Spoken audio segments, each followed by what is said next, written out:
Welcome to the Wealthy's Circle podcast, where we take a deeper dive into this year's finalists and winners from our wealthmanagement.com 2020 industry awards. These interviews cover the challenges, innovations, and trends in the wealth management industry and the individuals working to help advisors better help their clients.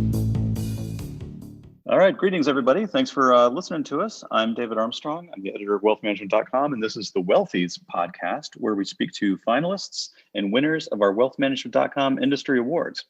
And today, I'm pleased to be speaking to Tim Edwards, who's a principal and executive vice president with Prospera Financial Services, and Tony Montanari, who is the founder and financial advisor at ACM Wealth Management, a Prospera affiliated financial advisory firm.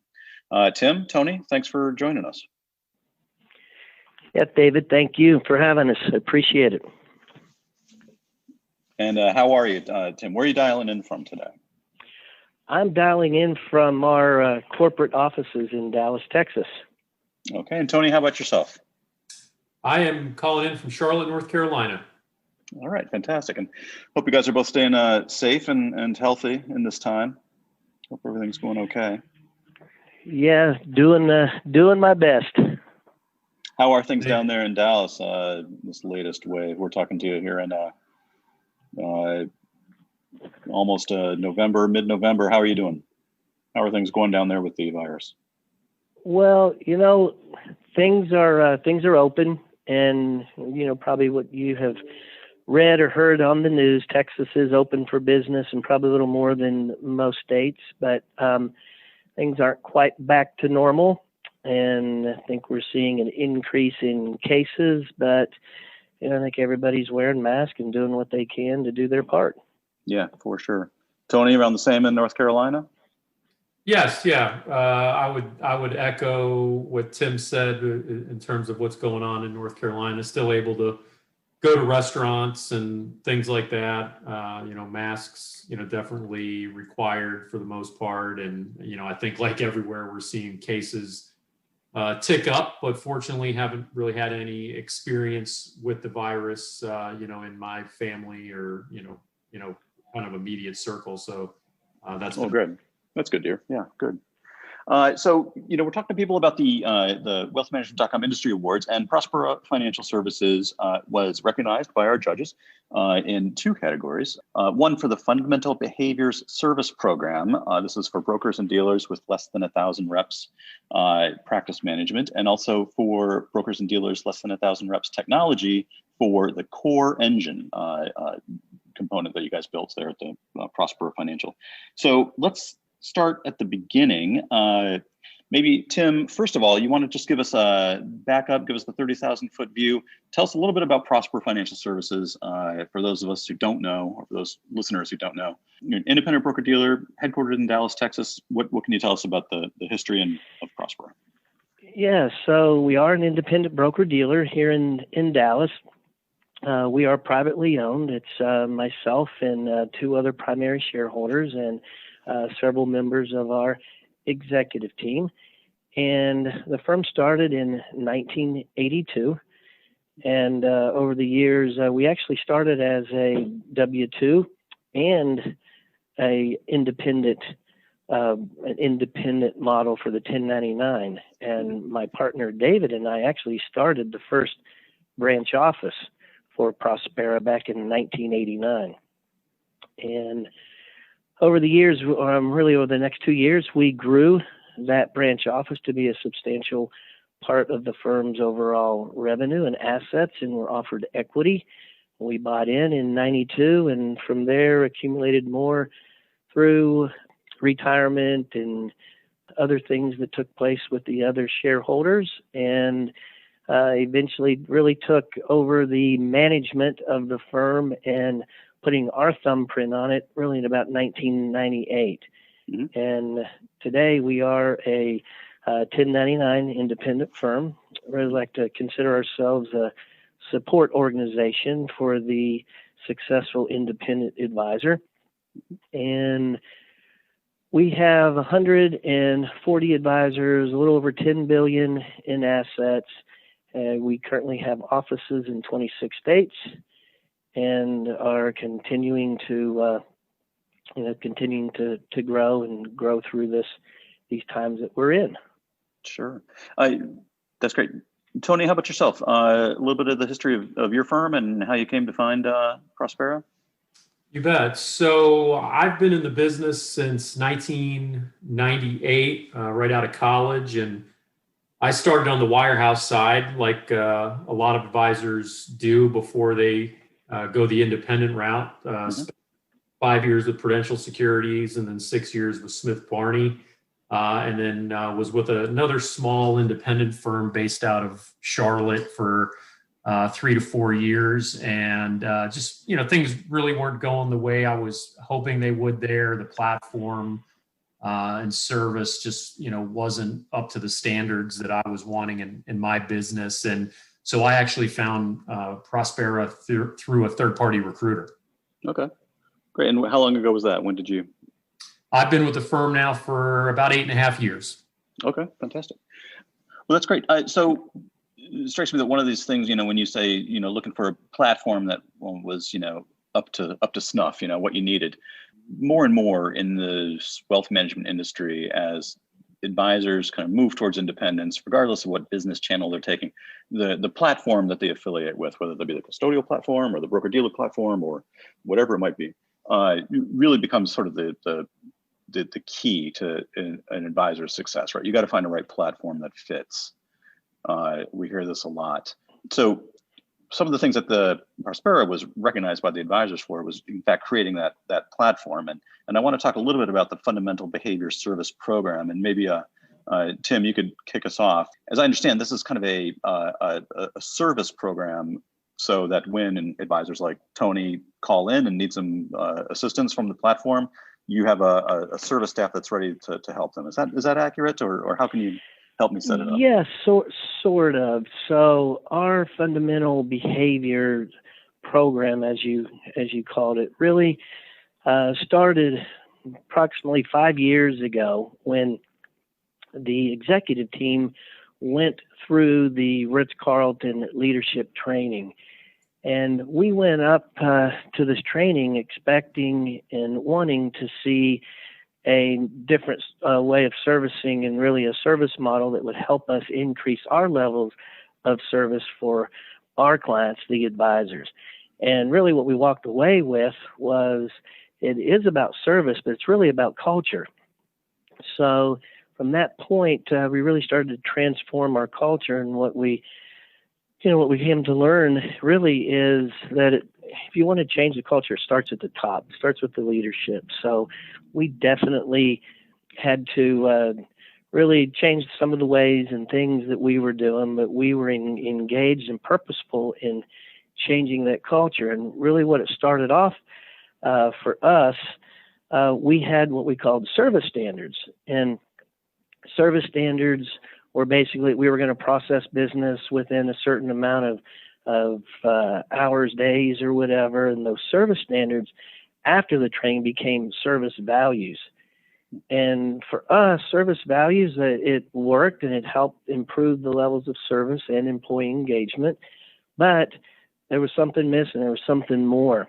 And that's when we really instituted the fundamental behaviors, because service values are really what we're doing, but it fell a little bit short. And the fundamental behaviors is really about how to do that. As an example, if someone says, you need to invest in relationships. Okay, well, could be a good service value, but investing in relationships, how do you go about that? And that's what our fundamental behaviors are all about. We have 28 of those, and it really helps all of us. Everybody is trained on that throughout the firm. We have what we call rituals that are both daily, weekly, and monthly that everybody in the firm participates in.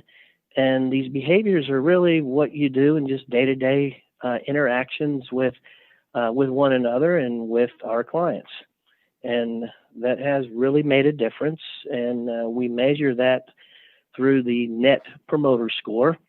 And our goal was to get into the 80s with that. And I'm happy to say that we're at 85, which is considered world class, I think, by their standards. Yeah, for sure.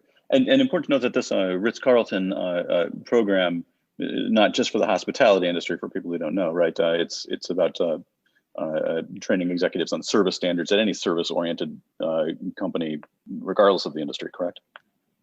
Yes, absolutely. And what you learn and what you find out, you see it in action and how intentional they are. And it's not, when you talk about, service and culture, and it's not words on the wall or in the conference room or on a coffee mug or whatever. I mean, it is all that, but it's how do you put that into practice, and what is it that you're doing? Your culture has to come to life, if you will. And that's what they are so good at. That's what they're very good at training. And yeah, it's not just for the hospitality. When we were there were probably 15, 20 different companies representing different industries. But sure. Yes, it's a highly sought after training program. We don't have to go down the list of all 28, but can you give me just a handful of what some of these behaviors might be inside the 28? Yeah, I mentioned one, invest in relationships. And that's really, it's about get to know your coworkers and know them on a more personal level, understand what others mean, what makes them tick. Really kind of, like I said, it's just investing in relationships and getting to know one another. That helps create a cohesive team. Same thing with our clients. The more you know about them, the more you have understanding, the more they have understanding about you. Another one is practice blameless problem solving. It's you just really want to demonstrate a relentless solution focus rather than pointing fingers or dwelling on problems. And it's very easy to like I said, to point fingers or whatever, but we really practice blameless problem solving, and it stems from, it's a process issue first and foremost, not a people issue, and that's what we look at. What can we do to improve the process?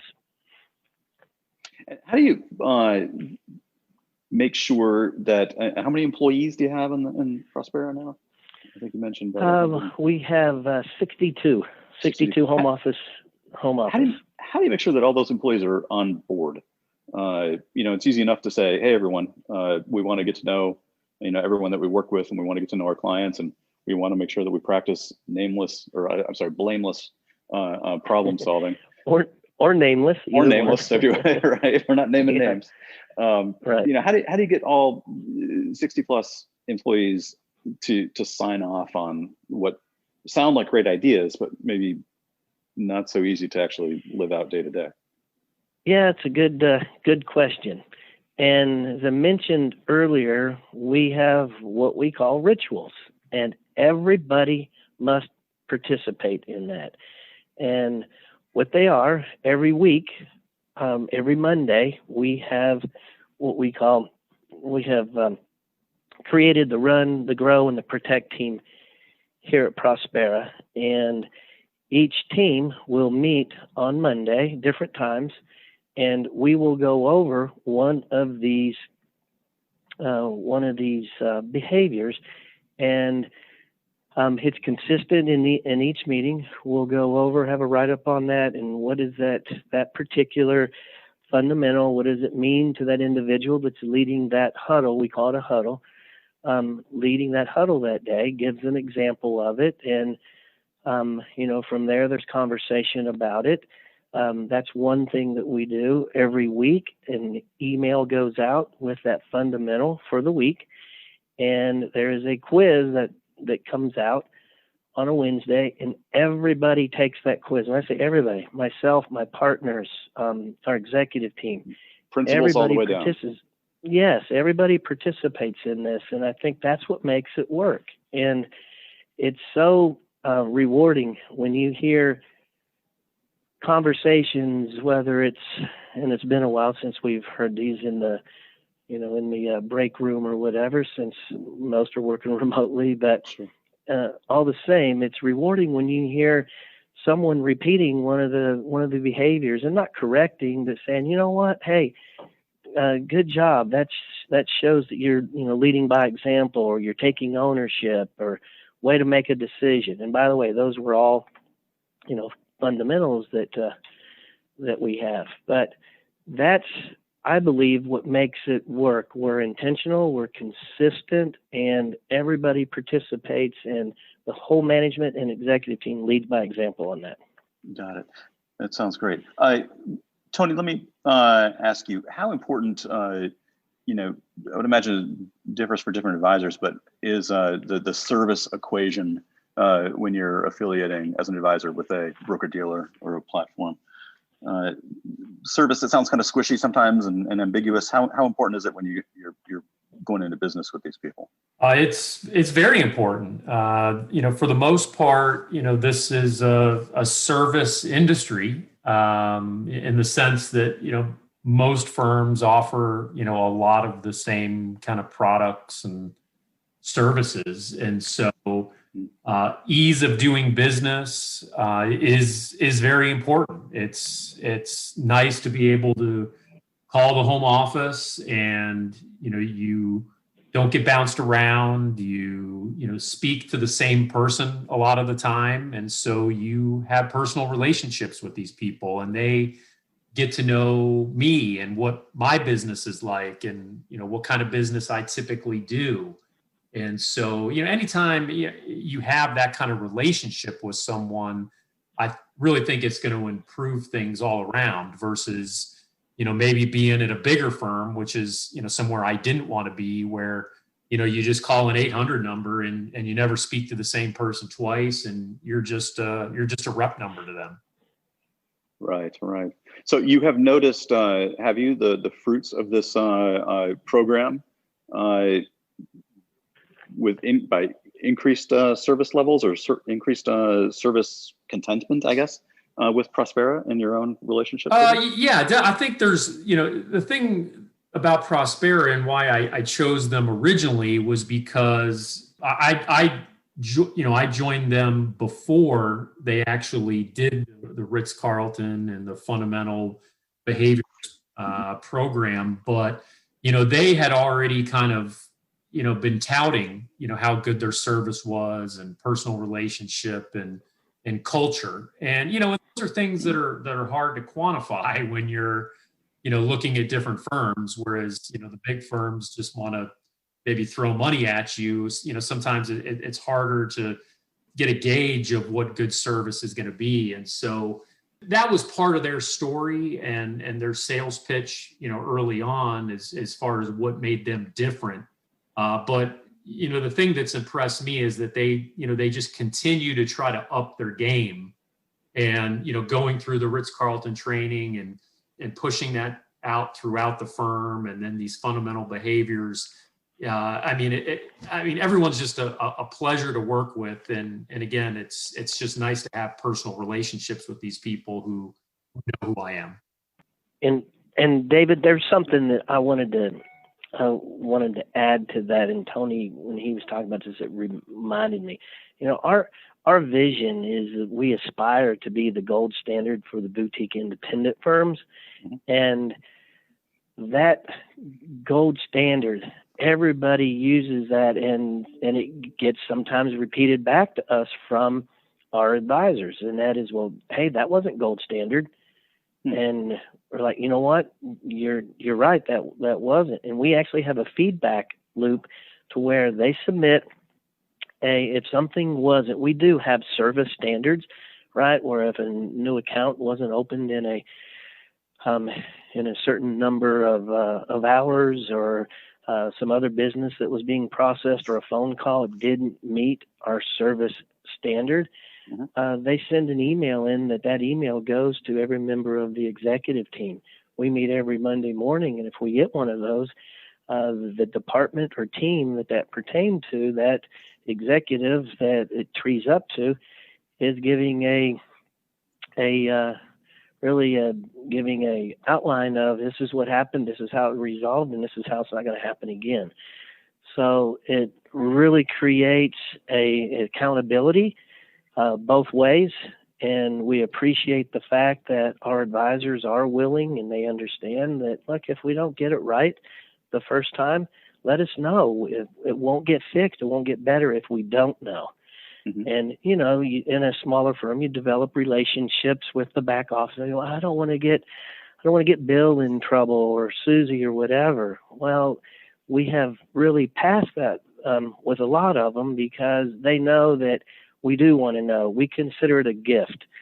If somebody gives us a something to work on, a complaint or whatever, it is received as a gift. Sometimes you might have to swallow a little pride at times, but it's a gift because they're not walking out. They're giving us an opportunity to fix it and to be better. So that's kind of the culture that we've created. Sure, and probably helps that that complaint that comes in that's read by the executive committee won't necessarily result in a single individual employee being called out and called to task and, like you say, having your fingers pointed at them. You did something wrong. You solve it as a group, and that's admirable. Do you think that this? It sounds to me, I think what the judges really recognized here and what they were awarding you for was this is a kind of like encoding in a way in code, if you will, the kind of values that in a smaller, even smaller than yourself firm might be more easily held to, right? So if you're a very small boutique firm, you can do a lot of this stuff without necessarily having it inscripted. By kind of putting it in this formalized program, do you think that this allows you to kind of grow as a firm larger Absolutely. while retaining some of those, smaller boutique values? Yeah. Well, absolutely. And you know what? I don't believe that this is a size thing. I don't believe it's, small firms can do it easier, do it better. Okay. I really don't. Let's look at the Ritz-Carlton. I don't know how many thousands of employees they have worldwide. That is true. But it's about consistency and leadership from the top down and buy-in. You have to do what you say you're going to do. And our motto is we are financial professionals serving financial professionals. You treat each other with respect and you get respect back. You can't demand respect. You have to earn that. So these things it didn't happen overnight. It's been an evolution over the past, 5 years. And if you remember, my vision or our vision is we aspire to be, we're not there. We're not there. You know what? We are better than most in our humble opinion, but we're not there. It's continuous improvement. And that's the qualities that we hire for as we grow. That's the qualities that, have the right cultural fit in our employees. And we're not going to get it right 100% of the time. We're not, and we're going to make mistakes on our service. And that's what we tell them is, look, we don't get judged by the mistakes that we make. It's what we do after to fix that and create a culture where it's okay to take risk and for that continuous improvement. And that's what we've done. We're going to continue, as I said, continuous learning, continuous improvement. So we don't think we're there yet, but we're pretty darn good. Yeah, that's great. That's great. And, and Tony, let's do this. The same way that, prospects out there refer financial advisors to each other. Advisors can often refer broker dealers or advisory platforms to each other. Does this sort of thing make you more comfortable to refer other advisors to Prospera if they're looking to join a firm? Oh, definitely. And I have referred people that, have ended up joining the firm and as far as I know, are just as happy or maybe even, happier than I am. So the other thing that the judges recognized you guys for, Tim, at Prospera, is the core engine technology development, core engine built in the Salesforce.com environment. What can you tell us about that? What problem were you trying to solve for your advisors with that? and what is it? How did it come about? All right. Well, the problem, or really the opportunity that we were looking to solve for, this again started a few years ago, and we were really looking for a more efficient way to process and manage our direct business and give our advisors a universal CRM that would improve their ability to service and support their clients and improve the overall client experience for them. And at that time, this was pre-DOL when we first started down this path, and we had, I believe, around 30% of our advisors were consistently using a CRM. Okay. So that's where we started with. The other 70% were using email inbox and that kind of thing. I mean, yeah, and Outlook and yellow pads and using the old paper files. So whenever there were a need to do an audit or review notes or whatever, you're getting just a hodgepodge of information. So we are an independent firm and we believe in choice, and we saw the writing on the wall with the fiduciary, with the DOL fiduciary rule, and we knew that we needed to have and provide a better way, and that's where it started, and it evolved into our need to really provide a mobile, a secure, and a customizable platform that would integrate with our clearing firm platform, not replace, but integrate and enhance that. So that's where Core Engine started. And the clearing firm, Wells Fargo Clearing Services, is that? Yes, Wells Fargo Clearing. That's correct. And I think you were one of the first to integrate their APIs. Absolutely. Yeah, we're very proud of that. As far as I know, I think there are others that have started down that path, but they gave us an opportunity to really build out the APIs and kind of put our touch on that. But yes, we've built out the new account opening API, the service request, and there's a couple more that we have are in the process and about to roll out. But that integration with Wells Fargo, which their front end is called SmartStation, the integration with that is really instrumental in our ability to continue to maintain our relationships as well as grow and attract new ones. The client experience has improved tremendously.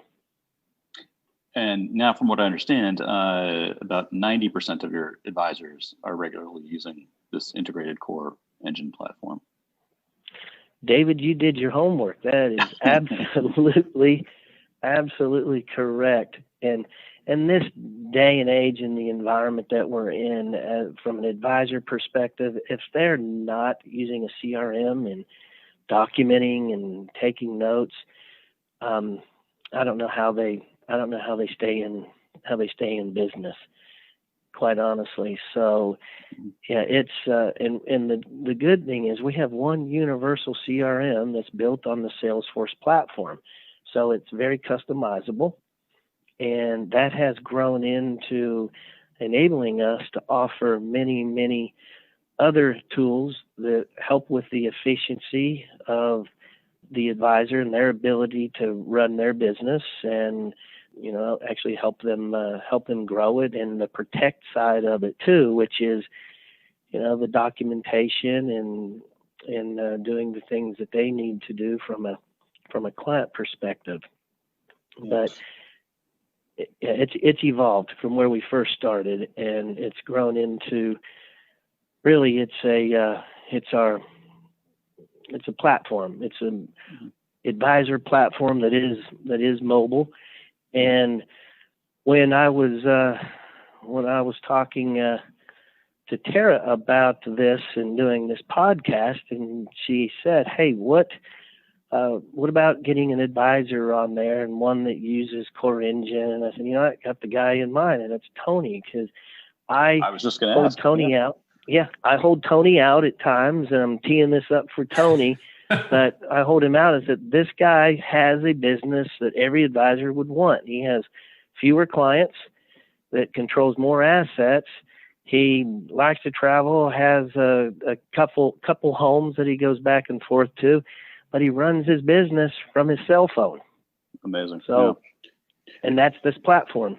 Tony, you want to take that up? I was going to ask you, how this platform, whether or not you've incorporated it into your own practice and how it's helped you. And yeah, definitely. I think Tim really said it all.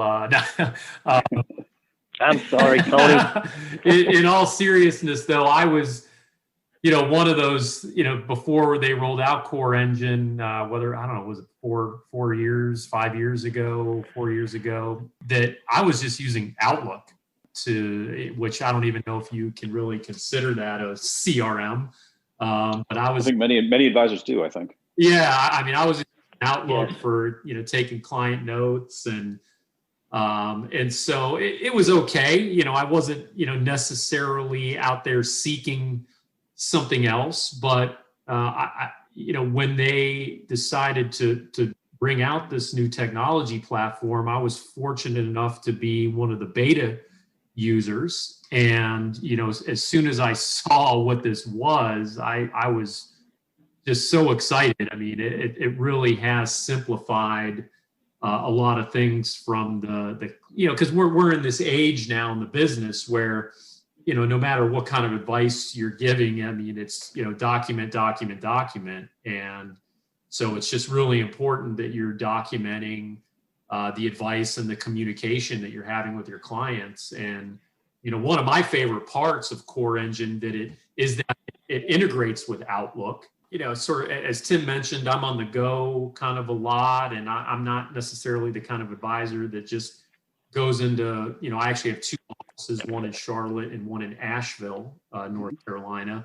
Sure. So I'm not the kind of advisor who's in an office necessarily every single day. But with this, it really doesn't matter. And so much of my communication, over the last several years has been through email. And as I was saying, one of my favorite parts is how, with a click of a button, I'm able to cord that email communication right into the client record. Or if the client is sending me important documents that they want me to review or to save in the document storage part of Core Engine, like a 401k statement or a will or their trust, with a click of a button, it exports it, right into their client record. And I can pull it up on my cell phone or on an iPad or any other kind of tablet device. So it really is just made things so much easier. I can go on and on about all of it. Sure. Can you do, one of the things I believe I read about the Core Engine, you can do speech to text notes taking as well? Yeah. So a good example of that is, since my offices are kind of spread out, I do a lot of going to clients, whether it's their home or their business, or maybe we're just meeting for lunch or dinner or something like that. And so it's not uncommon for me to, after that meeting is over, obviously I was probably jotting notes on a yellow pad or something. But when I get back in the car, I can literally just pull up the app, pull up the client, and I can, just talk my notes right into that client record and hit save, and it's done, and it's there, and it's on, when I go back to my laptop. And on record for any potential regulatory compliance audits or anything, it's there. It's you got the client communications all in one place. Correct. Yeah, it's fantastic. And so it's freed up a lot of time. Oh, definitely. Yeah, and you can use that time, I suppose, for spending more time in front of clients, or. Well, exactly. Yeah, it just frees up time to spend more time, reviewing portfolios, managing portfolios. Clients' financial plans, speaking with clients. So it really helps streamline a business for sure. Yeah. or going to his kids' basketball games, That's right. going to the lake, and This stuff's important too. having That good stuff is work-life important. balance. Yeah. That stuff's important Yes. too. Yep. Tim, let me ask you this: these kinds of initiatives, behavior service program, the technology initiatives, designed to, I think, make yourself an appealing home for advisors. What's the growth story with Prospera, and what should we be expecting from you guys over the next couple of years? Well, we've had a good run, and things are accelerating right now. We've been growing on average by 20%, and for us, when we say growth, you're saying, yeah, you have 140 advisors. Well, it's the quality of the advisor. And myself and my partners, we grew up in this business as advisors, and we still are advisors. Our partner, Richard, we have a wealth management practice, and he runs that with another partner, actually his son. So second generation is now in the business. David and I spend 98% of our time in running and growing the firm. But the idea behind that is, like you run an advisory practice, fewer clients, more assets. For us, fewer advisors that control more assets. And the reason with that is you can be all things to a few, you can't be all things to many. We never want to have to manage to the lowest common denominator and have 3,000, 4,000, 5,000 advisors. You know what? That's a great environment and culture for some. But for us, we want to continue to grow. We, as I said, I think it's going to accelerate through this. We're actually having some exceptional growth. We've been growing, 20+% a year. We'll continue to do that. It looks like at least through 2021, from what we can see in the pipeline currently, which, by the way, is also being managed in Core Engine, which is very very helpful, kind of a one-stop shop for advisors and back office. Well, that's fantastic. Okay, you guys, this has been great. We're at a half an hour. I know that's our time limit. So listen, Tony Montanari, founder, financial advisor, ACM Wealth Management, thanks very much. Tim Edwards, principal, executive vice president, Prospera Financial Services. Thanks very much to both of you. Thank you. Thank you, David. It's been an enjoyed conversation, and I'm David Armstrong, wealthmanagement.com. You've been listening to the Wealthies Podcast. This content has been made for information and educational purposes only. The views and opinions represent the views and opinions of the guest and does not necessarily represent the views and opinions of wealthmanagement.com.